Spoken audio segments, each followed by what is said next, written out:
Attention Seahawks, starting another news roundup here on the channel with the latest updates on our Seattle Seahawks. Let's get right into it.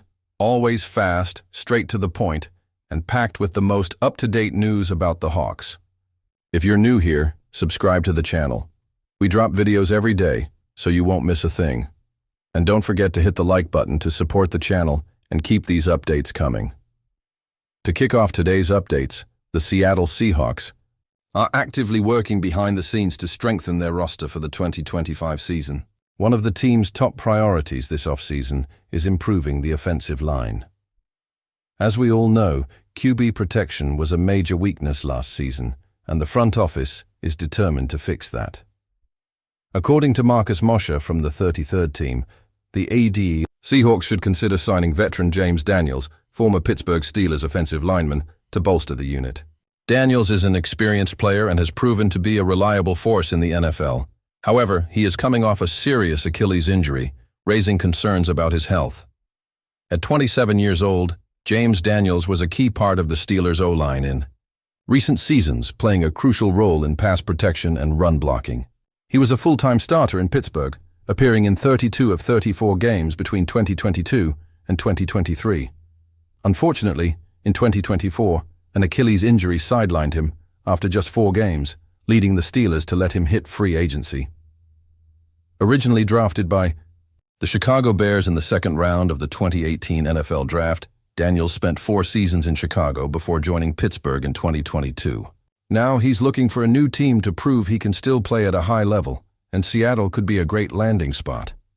The big question is, should the Seahawks take a risk on a player coming off a major injury?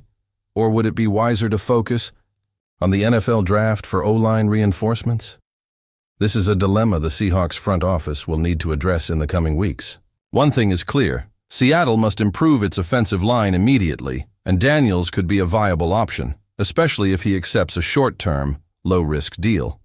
Another key factor is the arrival of new offensive coordinator Ryan Grubb. With a revamped offensive system and a more dynamic approach, pass protection will be crucial to the success of Seattle's offense in 2025. Grubb has emphasized efficiency and speed, and to make that work, the O-line needs to be solid.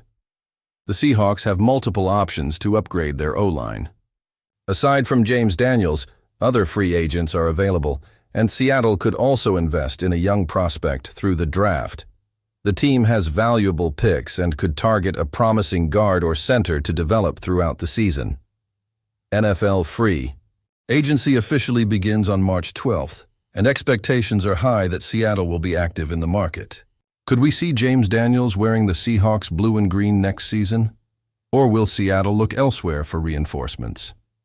Would James Daniels be a good signing for the Seahawks? Or should the team explore other options? Drop your thoughts in the comments section.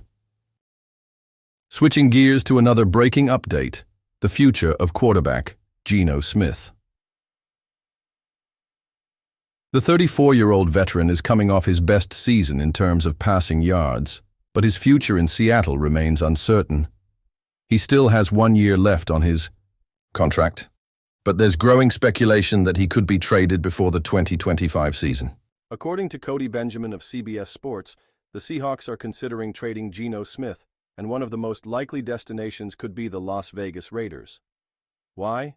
Because the Raiders just hired Pete Carroll as their new head coach. We all know about the strong connection between Carroll and Smith. Pete was the coach who gave Geno his shot as a starter in Seattle, so a reunion in Las Vegas makes a lot of sense. On top of that, the Seahawks already have a potential replacement in Sam Howell. The young QB was recently acquired from Washington Commanders, and while he hasn't played for Seattle yet, he started all 17 games for Washington in 2023.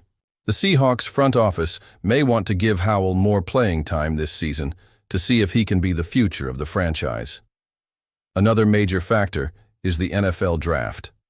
Seattle might be eyeing a young quarterback to develop, and if that happens, keeping Geno Smith on the roster might not make financial sense.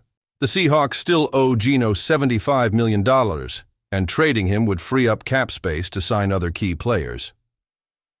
So, does trading Geno Smith make sense for the Seahawks?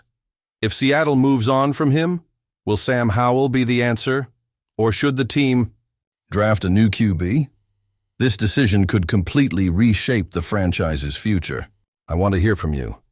Should the Seahawks trade Geno Smith and trust Sam Howell, or keep the veteran for one more year? Drop your thoughts in the comments. To wrap up today's updates, 2024 was a breakout season for Jackson Smith-Njigba. In just his second year in the NFL, the Seahawks wide receiver broke a franchise record, becoming the player with the most receptions in a single season. 100 catches. He's now established himself as a key target in Seattle's offense. And the recognition followed. Smith-Njigba earned his first career Pro Bowl selection. Originally, he wasn't on the roster, but he was added as a replacement for Terry McLaurin, Washington Commanders. And let's be honest, he totally deserved it. But like any rising star, JSN had his highlight moments and a viral fail. During the NFC versus AFC flag football game, the NFC coaching staff, led by Eli Manning, decided to let Smith-Njigba throw a pass. And it didn't go as planned. JSN received the snap from QB Baker Mayfield, Tampa Bay Buccaneers, and tried to throw a pass down the middle. But Steelers safety Minkah Fitzpatrick read the play perfectly, intercepted it, and returned it for a touchdown. The clip went viral immediately. But give credit to Smith-Njigba, he handled it like a champ. After the game, he joked on social media, "I'm officially retired."